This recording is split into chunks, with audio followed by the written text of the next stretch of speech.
Hello, welcome back to Transfer News Live. I'm Statman Dave, bringing you the Scout Report, the best place for analysis on the biggest transfers in football today. We're going to be answering the question, do Arsenal have enough to win the Premier League? Get into the comments below and answer that question. But anyway, let's get this party started. So the first big question for Arsenal is, will they score enough goals this season? Over the last 3 seasons under Arteta, Arsenal scored fewer and fewer goals from open play. That has to change if Arsenal have enough to win the Premier League. So the first big thing we're going to focus on today is Zubimendi, his playmaking and him indirectly creating goals. Zubimendi's profile is really good for Arsenal. When you look at his breakdown in La Liga in terms of his percentiles, he's really good when it comes to percentages. Good at winning tackles, good at completing dribbles.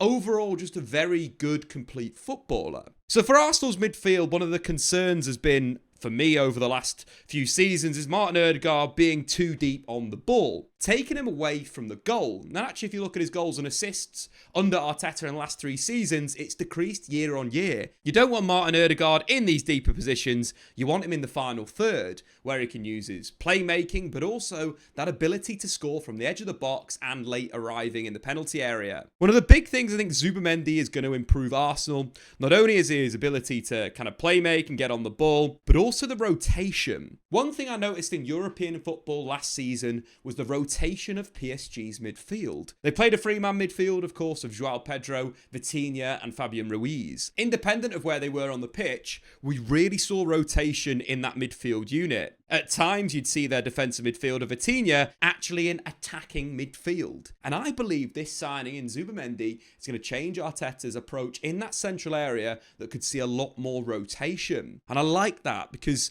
not only will it make teams struggle to deal with it, for example, if you do go, let's say, man-to-man, or you know that your 8's going to press every single time, your 6 is going to hold and so forth, every single time Zubimendi can just wander into attacking midfield, which opens up a big question for the 8. Do you stay in that zone or do you track Zubimendi? Because I think teams, what they'll tend to do probably is they'll stay in their standard positions and maybe the 8 will jump onto Rice, but it gives a 2v1 in midfield versus the opposition's number 6. This is the type of thing that PSG were doing all last season in the Champions League. You got to remember that assist for Vitinha in the final carried through the centre of the pitch into an attacking midfield area. And that is something that Zubimendi has got. Take this example in the Emirates Cup against Athletic Bilbao. Zubimendi moving off the ball into a number 10 area. We pick up the play with William Saliba in possession and Jurrien Timber in a number 6 position. He's inverted, he's sat in that position in this play. As the ball's worked out wide to Bukayo Saka, just look at Zubimendi's movement. He's not attracted to the ball, he's moving the other way. This is perfect for Arsenal's new possession game. As Bukayo Saka receives wide, it creates space for not only Saka to cut inside, but also there's a pass on to Martin Odegaard if Arsenal want to speed the tempo up. But Saka cuts inside and finds Zubimendi in space, now in a right wing position. This rotation is brilliant. Zubimendi's touch is really good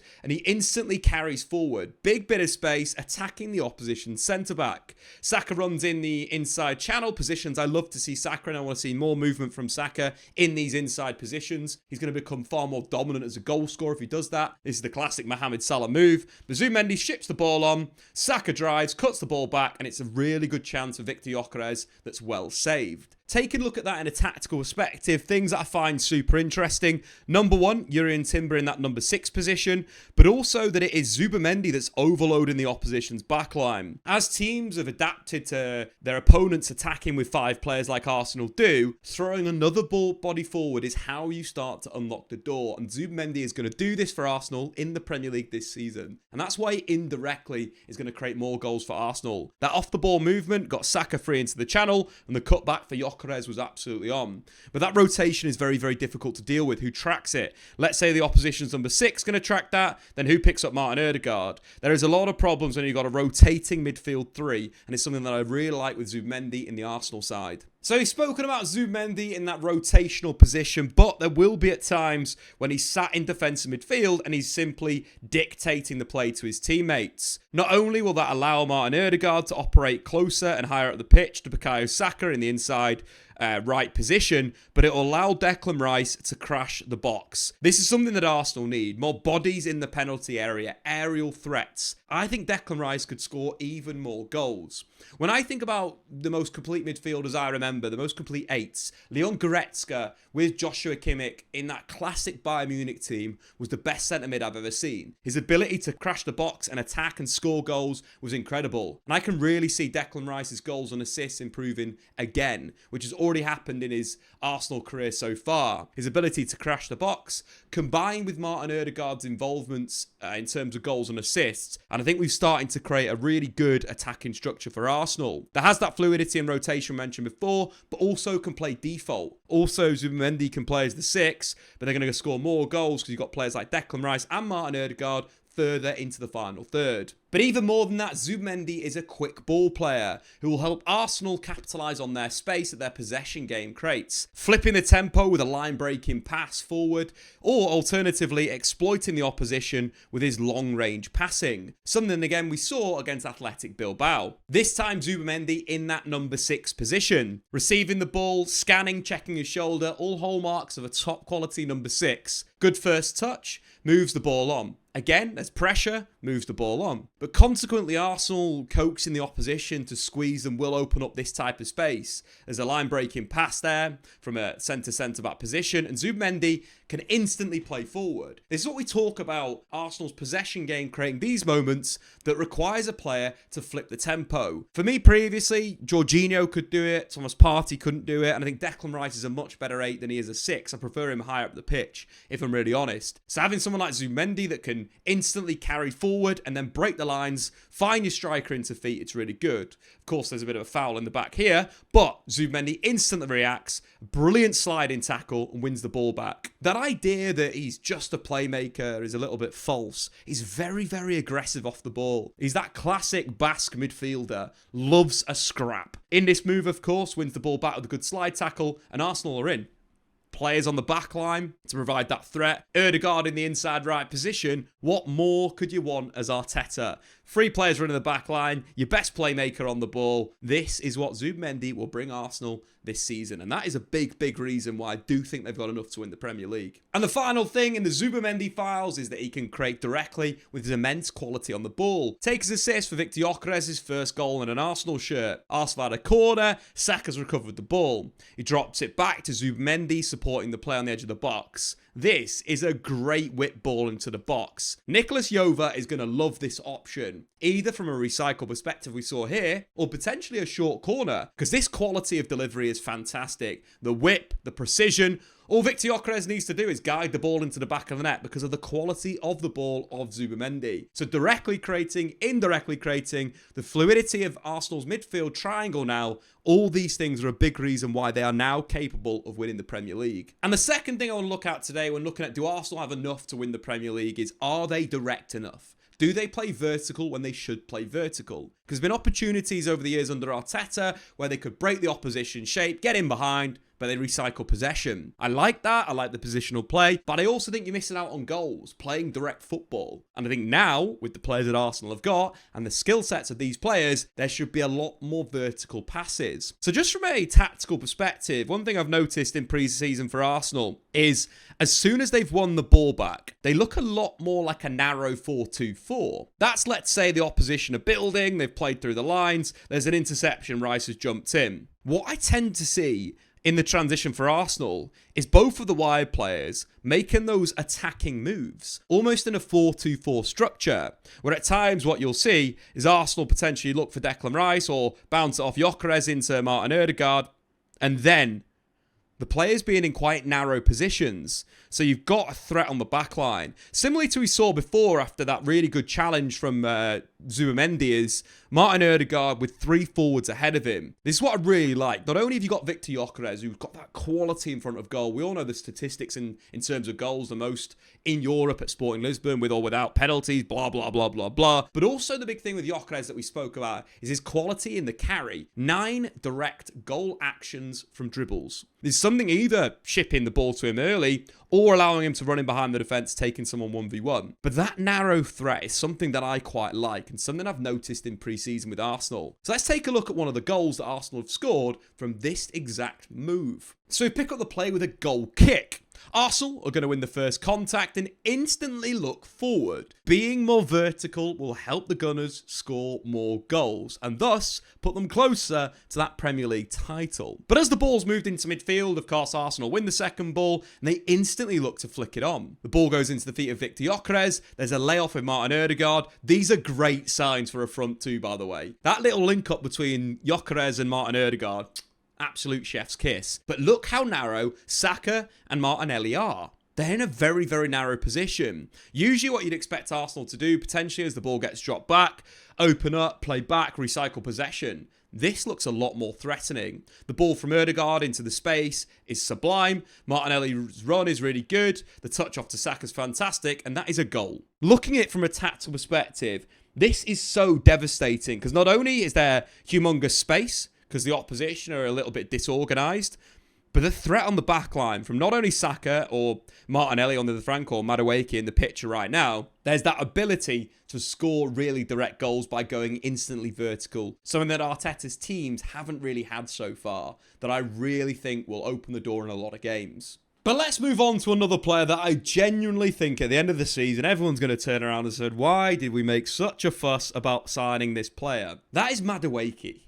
I think Madueke in this system is absolutely perfect. Being left-footed on the left-hand side opens up so much. You know, let's say Arsenal are dealing with a low block, which they will do. This is something that we know in the Premier League. Teams are going to sit deep against Arsenal and get Arsenal to break them down. So not only have they got a 9 in that penalty area, they've got the width, they've got the box crashing of Rice, they've got Zubimendi in possession. But on that side, they don't really have any natural width. Lewis Skelly is a player that's excellent in an 8 position, and I think we'll see that more this season as him driving inside and potentially rotating with Declan Rice. Again, PSG, rotation, these are the key tactical trends in Europe. But Arsenal once again building with that back 3 and so forth. But the big reason why I like Madueke is because he can do that.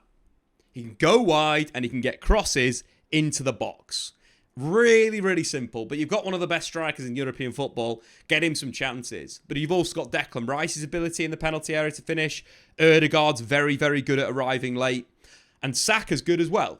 So looking at that and thinking about these ideas, not only can Noni Madueke go wide and play the ball into the box, but naturally when receiving, can instantly get across into the box.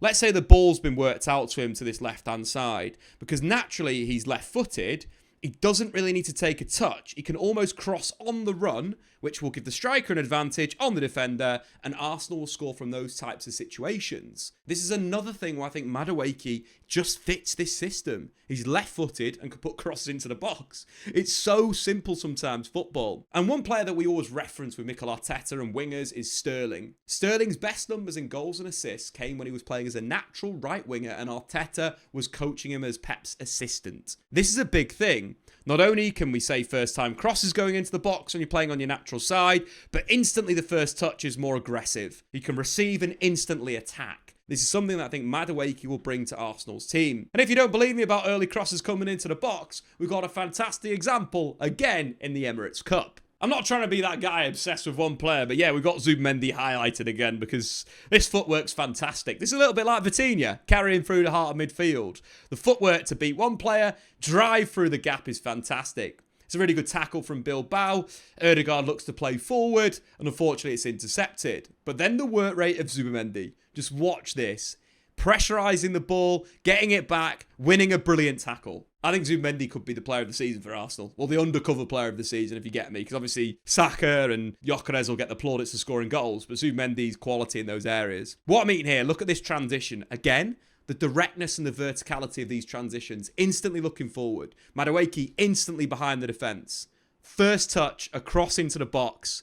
And Gyokeres hits the post. That is exactly what I mean with Madueke. In moments of quick football to get him behind the defence, instantly crossing the ball into the box. Opportunities for more goals. I think the signing of Zubimendi is going to be revolutionary, but I also think Madueke and that left foot and the vertical side of Arsenal's play that I've seen in pre-season, this is more goals for Arsenal. So the final thing I want to talk about today, in terms of do Arsenal have enough to win the Premier League, it is depth. Arsenal have the depth that they've never had under Arteta. You think last season, Saka and Norgaard spent periods out injured. That killed the season for me. But now, when we look at the squad, this squad is ready right now to win the league. It's got enough depth. We're talking goalkeepers. Arsenal have got David Raya and Kepa. In terms of the back four, obviously at right back, you've got an attacking option in Ben White and a defensive option in Yuri and Timber. In terms of the centre-back positions, Kivior is the left-sided backup centre-back and Christian Mosquera, the right-sided centre-back. Again, good quality there. From a left-back perspective, not only have you got Lewis Skelly, who's more than likely to kind of drive inside and play that inverted position. But now you've also got an option where you could potentially build in a back three with, of course, Calafiori. That depth was there last season, but again, it needs to be highlighted right now because Arsenal's squad at the moment is very, very, very good.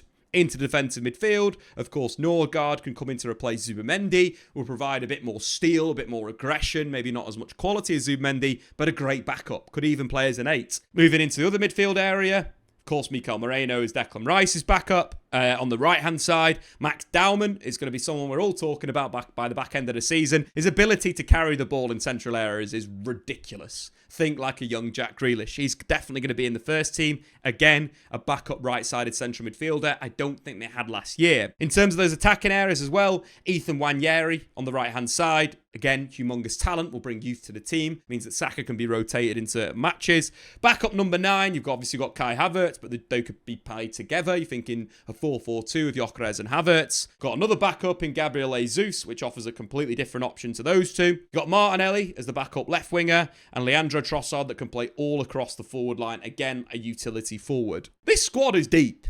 This has the depth to win the league. 2 players in every single position. This is Antonio Conte's dream, and Arteta has it this season. So answering the question, do Arsenal have enough to win the Premier League? For me, yes. They've got a proper number 9. They've got a proper defensive midfielder. They've also got Madueke that I think is a very interesting option. And the depth is here for you to see. But anyway, guys, get into the comments below. Do Arsenal have enough depth to win the Premier League? I've been Statman Dave. Subscribe if you are new to Transfer News Live. And we will see you in the next one. Goodbye.